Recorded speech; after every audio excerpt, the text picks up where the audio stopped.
Hi, I'm Kate Bowler, and this is Everything Happens. Look, the world loves us when we are good, better, best. But this is a podcast for when you want to stop feeling guilty that you're not living your best life now. We're not always living the plotline of The Bachelorette. I used to have my own delusion of living my best life now. I'm a Duke professor, wine and cheese enthusiast, wife and mom, Instagram gold. Then I was diagnosed with stage 4 cancer. That was 4 years ago, and I'm still here, and now I get it. Life is a chronic condition. The self-help and wellness industry will try to tell you that you can always fix your life. Eat this and you won't get sick. Lose this weight and you'll never be lonely. Believe with your whole heart and God will provide. Keep this attitude and the money is yours. But I'm here to look into your gorgeous eyes and say, hey, there are some things you can fix and some things you can't. And it's okay that life isn't always better. We can find beauty and meaning and truth, but there's no cure to being human. So let's be friends on that journey. Let's be human together.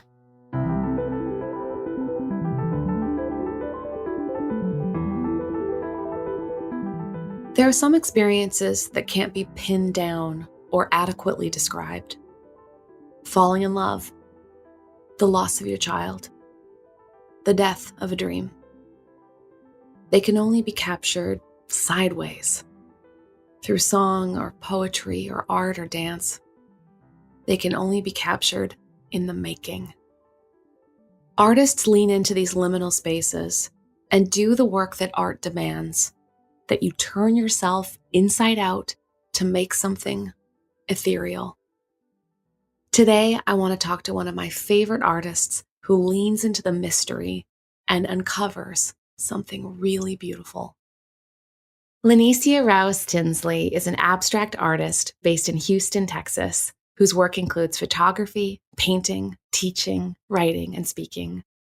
She received her master's in divinity from Duke Divinity School and served local churches in South Carolina, England, and Tennessee before becoming the owner and creator of LAR Art Studio. Lanecia, thank you so much for being with me. It is good to be with you. We both know that podcasts are a notoriously visual medium. So I'm holding up one of your pieces right now. Just joking. I wish I was. But would you mind for listeners describing for a moment like the kind of art you create?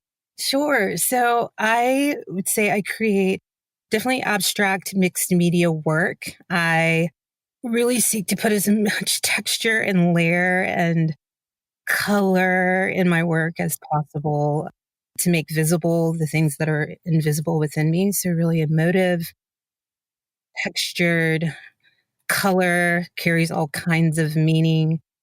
All of my work is this exploration or sitting with the question of what does it mean to be human, to fully be human in this world that we inhabit, and freely allow myself the freedom to explore that through color and textures and the canvas rather than words.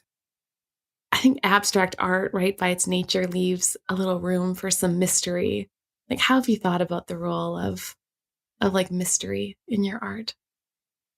Thank you for seeing that in my work, because I do hope that my work does kind of invite people into a space of like contemplation and of wonder and engagement with the mystery, and which holds for me all those things of like uncertainty, a space for our curiosity to really flourish, that awkward kind of uncomfortable space for us even of like not knowing, and being really okay with that and just allowing the work to be and do a work in us, or in the viewer. That's my hope, as the work does that with me too. And, and in the process of even making that kind of work, I'm often surprised.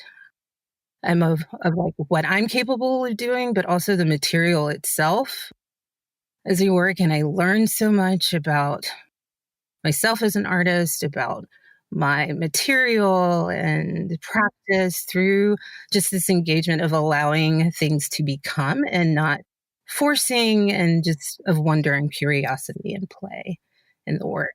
And so I hope the viewer is able to kind of enter into that space with me when they engage my work. When I first started making like creative writing that wasn't just my academic work, I it was my first time sort of like not knowing when you're making something where it'll go exactly, like, because I write history. And so I typically sort of know where it's going to go because I already decided it already happened. Yeah, yeah. When I started like the creative writing process, at first it was hard to be honest because I wasn't used to it. But then I kind of got hooked on being honest. Mm. Like it allowed me to get to a place emotionally and intellectually and like maybe spiritually that I hadn't been able to do when I had like the tight parameters. And I know you and I have both kind of gotten at some of our experiences of grief almost like sideways that way. I don't know how else to put it. Also, you can't see my hand gestures, but I'm doing like a sideways hand. Moving mine too. Yes, no, all of that. I do. And I think for so much of my life, I feel like I was taught really early, and I'm unlearning this idea of like, think your way through pain, right? Like, think your way and not feel your way through it. Thought over emotions. Mm.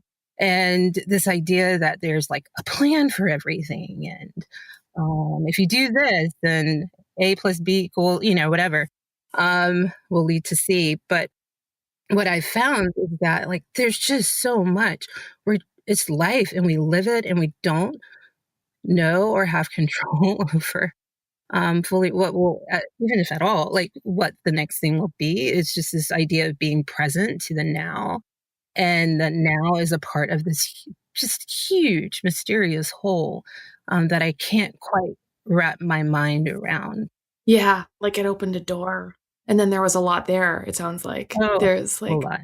hunger and creation and joy and memory. And man, once you open that door to honesty, like a lot of stuff comes through. Yeah. I remember I'm a part of a church community here and a partnership on Holy Family. And they commissioned me to do these large 6 feet by 6 feet paintings. Oh my gosh. I know. Wait, how tall are you? Was that like, were you on a ladder the whole time? What's going on? No, my body was doing a serious workout. I was flipping paintings and doing all the jazz and stretching. But I think up until that point, maybe the largest painting I'd done was like a 2 feet by 3 feet kind of deal. But when I was asked, I said, yeah, I can do that, Sure. So the canvases arrived. They were in my studio, and they sat in my studio unopened, untouched for about 2 weeks. And I went back to the art store, and the manager asked me, like, how are those big ones come in? And I said, they are the masterpiece of minimalism. Yeah.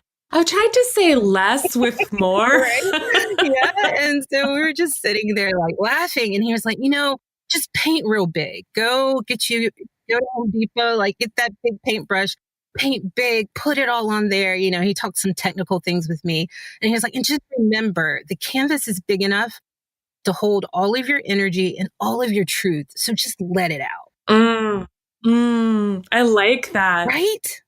I was like, oh, yeah. Bigger box. I like that. Yeah. And it's like, even though I'm articulate these Advent, these seasons of a calendar that for so long, my faith had been so like boxed, that this new season was the space of like liberating and breaking out of those boxes and deconstructing some things and reconstructing something I could hold on to and that could hold on to me. And so it just was so fitting. I didn't even know it. I was like, right. We still talk about all of these things, and honesty and truth, and the canvas can hold it. I've heard older women say that gets easier with age, right? That maybe at some point you're just like, I'm going to need, like sort of like I'm going to need a bigger boat, but like, I'm going to need a bigger box. Like, I'm going to need a bigger canvas for like what I'm living and what I'm realizing. But that kind of permission, that doesn't come easily to me. It sounds like that was really liberating. Oh, yeah. It was. It was. And it echoed what, too, I had been experiencing even outside of the studio, right? Through my own deep grieving process, like, I realized that this life could really hold all of my energy and truth. Your experience of motherhood opened the door to a really deep encounter with grief. If you don't mind telling me, what happened? So in 2013, Cleve, my spouse, and I, we created a beautiful life Mm. within. And her name is Ane Jardine, AJ for short. And she was within me for a little less than 5 months. And December 3rd, I went into labor for almost 24 hours. And Oh. she was born on December 4th.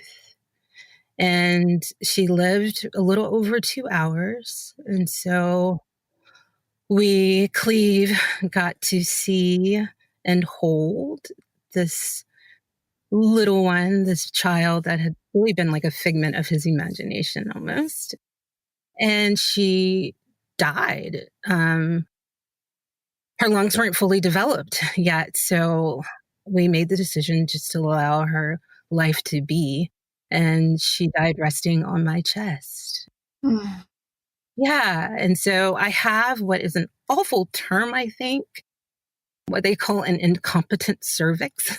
Okay. Yeah, right. And we didn't know because I had not been pregnant before. And all of my physicians, main physicians, were so compassionate and kind and just felt just the weight of that grief with me that they just didn't know. And I'd passed all the little markers.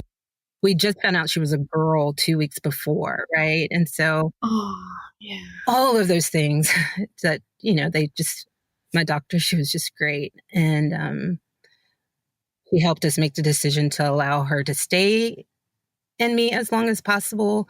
And then it was time for her to come out in life, just for her to be with us. So AJ lived and then she died within hours. Yeah. Yeah. It's the dream and the reality of them in the same moment. Like, and loving a baby is I don't know, it's the most real I've ever been. Mm. I have a number of friends who've had a similar abbreviated motherhood, and there just isn't quite the right language, I find,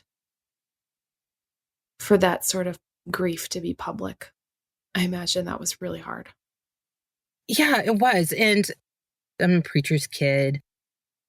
There's so much of our life that was just, within the home, right? And you don't let the world see everything. And I kind of adapted that in my own, like, just moving in the world is like I hurt silently, I smile publicly, and that was just not going to work. Mm. And I remember in the hospital room, they allowed her to stay in the room with us, and as long as I needed her to and wanted her to. And Cleve left me for a while, and I just remember wailing out to the air, just wailing and crying. It's like, if I'm going to get through this, and I know that I'm still here and I'm going to have to get through this, I'm going to need love to show up. Like there were just these certain things, kind of like demands that I started making. As I was naming them out loud, there was also this kind of taking in of like, okay, Lenicia, how are you going to best love yourself? And it was just like, you're going to be honest about how you're feeling. Mm-hmm. Mm-hmm. And it sounds too like you realized immediately, like, this is not going to be a solo mission. Like, I'm not going to be able to do this by myself. How did you construct the life raft around you? Most definitely, I knew that. I was fortunate enough to have Cleve, who really has been a huge, strong presence of partnership in my life. Like he's a gift in all the ways. Oh, So I knew he was going to be there. Yeah, I'm starting to get choked up now just thinking about his presence. oh, And so I yeah. knew, like, Cleve, and then my sister, like, so I had my sister McCleve, right? And then from there, it was honestly the people, like our friends, our community. And then I remained open to surprises of like the people, like I'm always looking at the world with these kind of like dazzling, curious eyes with my hands open, Mm. believing Mm. that we can be surprised at the ways like love and friendship and care comes to us. And so I remained open to that. I initially thought the church community could be that space for me. But what I found was, I guess it was like 3 weeks after we lost her, I was asked to attend something at our church. And I went, Kate, and it was like landmines all over the place. Oh, I'm sorry. And I realized, like, oh, I'm gonna have to find some other spaces because we don't always have the language. We don't know how to just be quiet. There are just certain things that I remember someone looking at me and like doing a smiley face, and I was like, no, I can't just like smile my way through this. Yeah. Yes. Yes. How about my grief doesn't have to provide you with any answers right now? None, none at all. I can just have loved her. Yeah. Yeah. Can't I just love her for now? Yeah. Yeah. And I'd been equipped before it happened, fortunately, with a couple of tools to help me kind of journey through it. What are you thinking of when you say that? I had certain practices of that I like. Physio Divina is one. Mm. Kind of shaped my eyes to look and to see the holy. For people who don't know what that is, what is that? Yeah, it's divine seeing. It's there's something called Lectio Divina too, divine reading, and typically with scriptures. I use it a lot with art, but I've also seen how it translates into like just the visual that's all around us. Like in life, I kind of practice the seeing of the holy and what life is speaking to me. And it just helped to provide me with this keen sense of just this inner intuitive kind of voice that I began to trust more, I think. I wish you could see me when you said Visio Divina, like holy looking. It's just like fully sat back in my like slightly slack-jawed. And I was just like, yeah, she's right. And you're really good at that. Like you are, that is your magical power. Like holy looking. Your ability to express wisdom through like seeing what's real and also having like divine hope for what's possible. That is your thing. Hmm. We're always looking for that space, right? Between the like self-help, endless oppressive optimism of a culture that doesn't want to see pain up close. That's the everything is possible all the time. And then, of course, knowing that beautiful things can't be made if you just switch to, well, then nothing is possible. So like, what is the inherent possibility embedded in that little space between? And like the way you're describing holy looking, like just asking for inspiration, asking for wisdom around like trying to like thread that needle. That sounds like it's something you've done in art, and it's something that like you practically embodied through grief. As I look back over my life, right? And there's a song, a gospel song, as I look back over my life and think things over, I really do see how my life experiences have formed and shaped that lens for me and fine-tuned it in ways that were so helpful for me during my grieving, and that I constantly, and it is a practice, right? That I constantly have to keep practicing.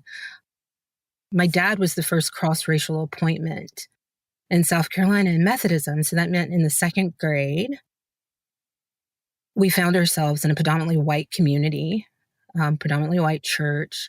In school, I was usually like the only Black girl or Black student in a class.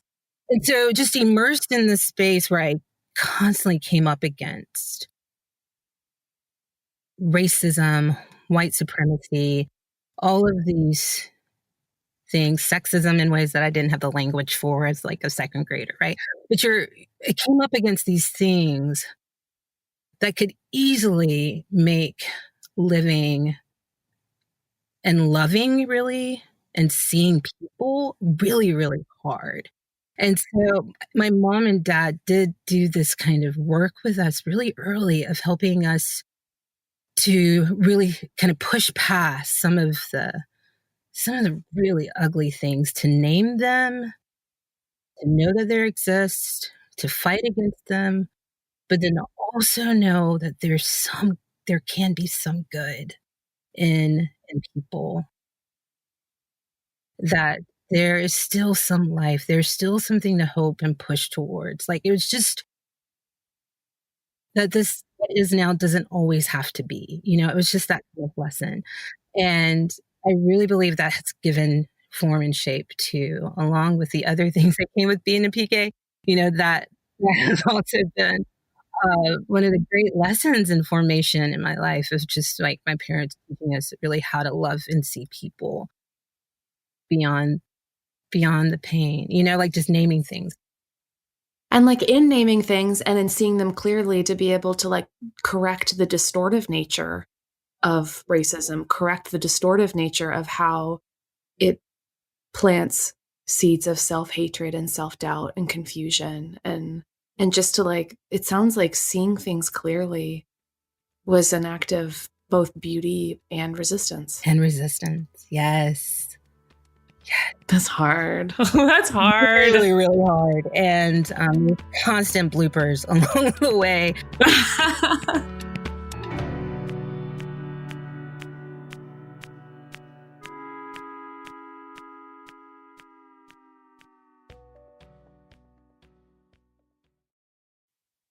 I love to talk a little bit about like befores and afters because a lot of people who listen they've been through something really difficult or they're really bound up in deep love of others, but there is always this sort of tangle of pain and praise. And like right now it's a tough moment to feel possibility inside that confinement. Like, I don't know, like lately I felt like I don't know. I feel like I'm normally good at it, like holding both those things, the terrible and the beautiful, like right up close.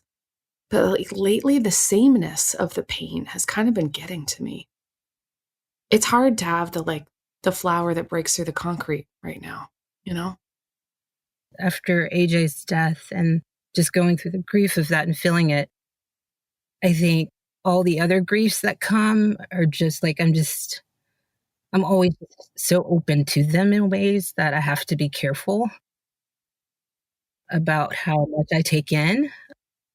I'm always just aware that there's pain. People are tired. People are hurting. It was really hard for me. And I resigned from ministry like 9 months later. Ironically, it wasn't intentionally. Yeah. To do art full time.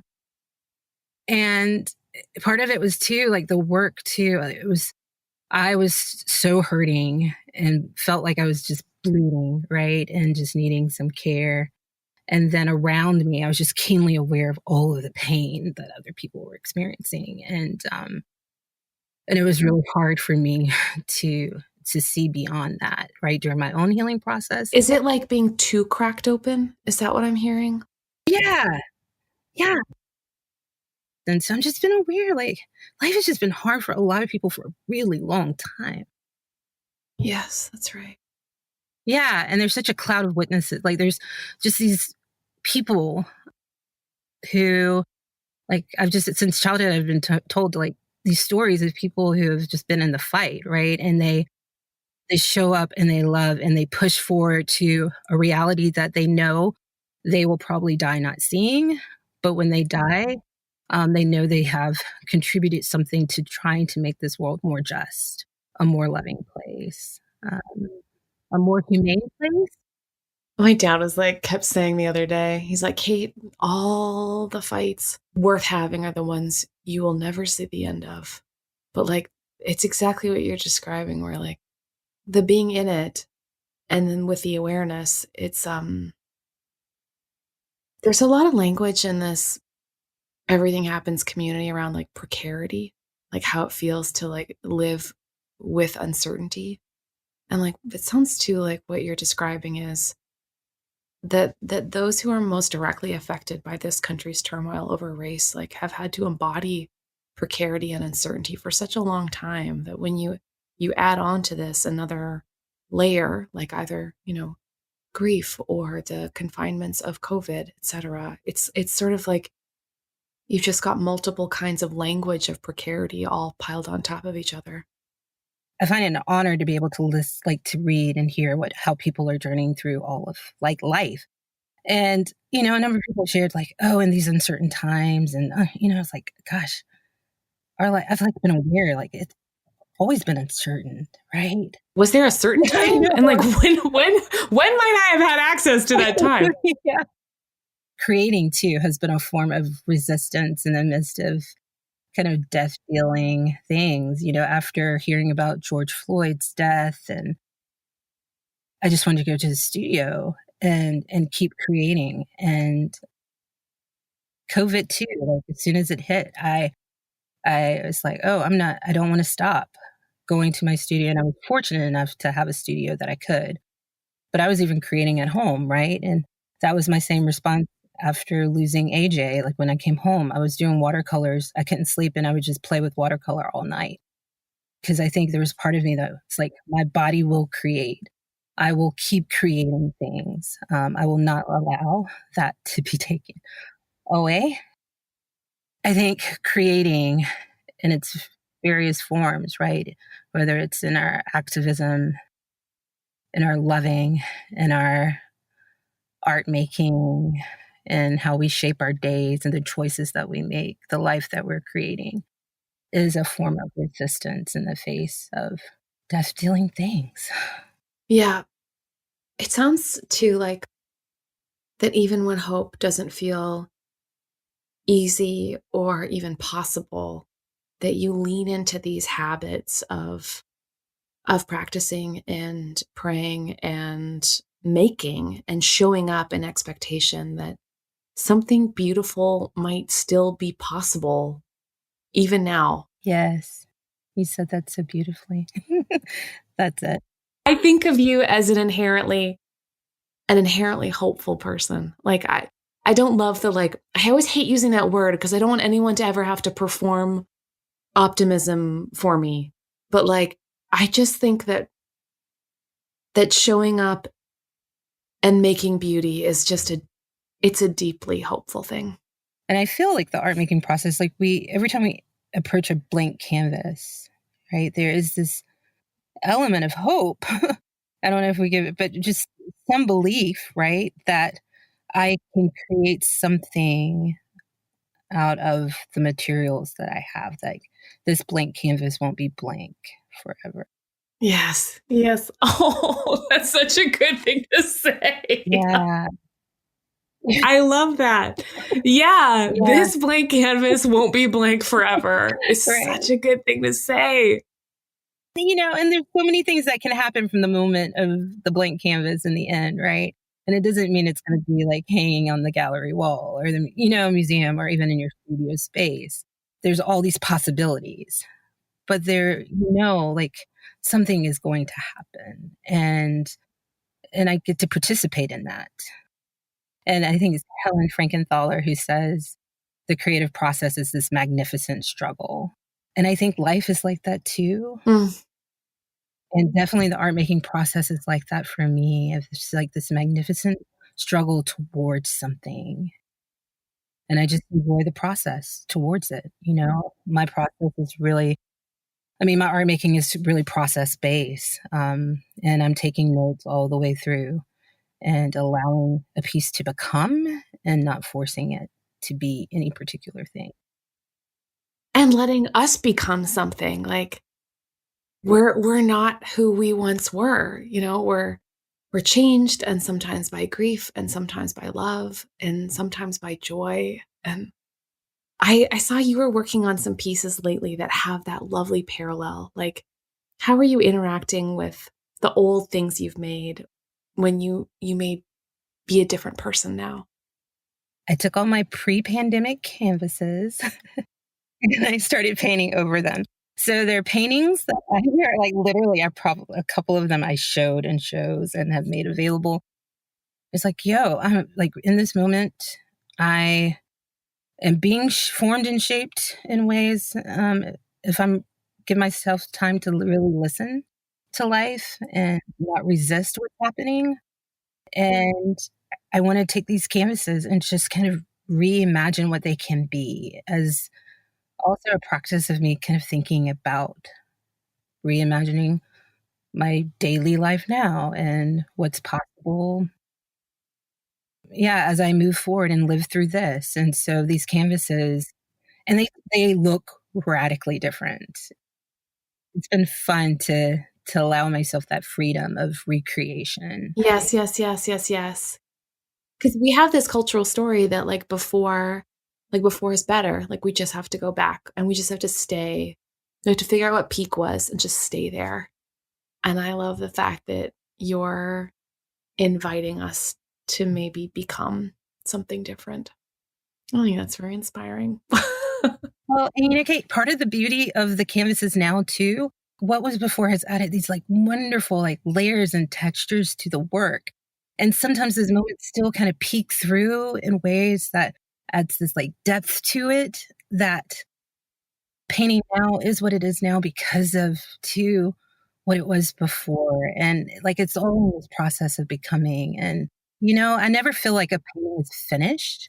I just feel like I'm satisfied. Mm, Lenicia, you are kind and you are really wise.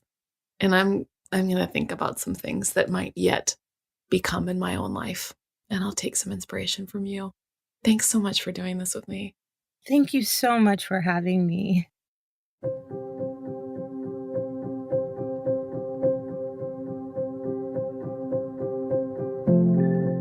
Lanecia is in the business of hope making.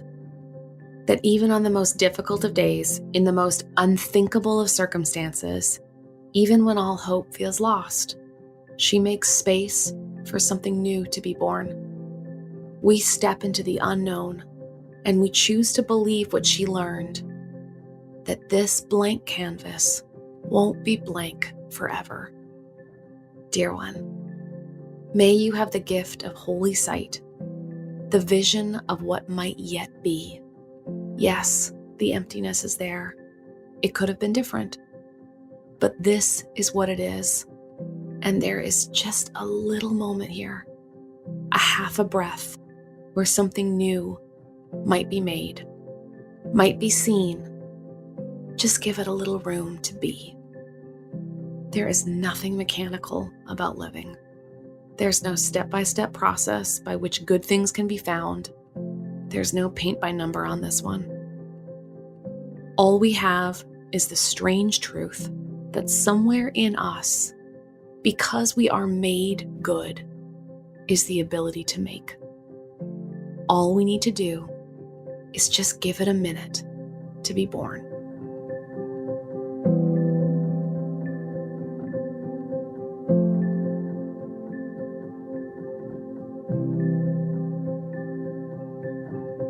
This podcast wouldn't be possible without the generosity of the Lilly Endowment. Huge thank you to my team, Jessica Ritchie, Keith Weston, Harriet Putman, and JJ Dickinson. Don't miss an episode. Be sure to subscribe to Everything Happens wherever you listen to podcasts, and I'd love to hear from you. Find me online at Kate C. Bowler or at katebowler.com. This is Everything Happens with me, Kate Bowler.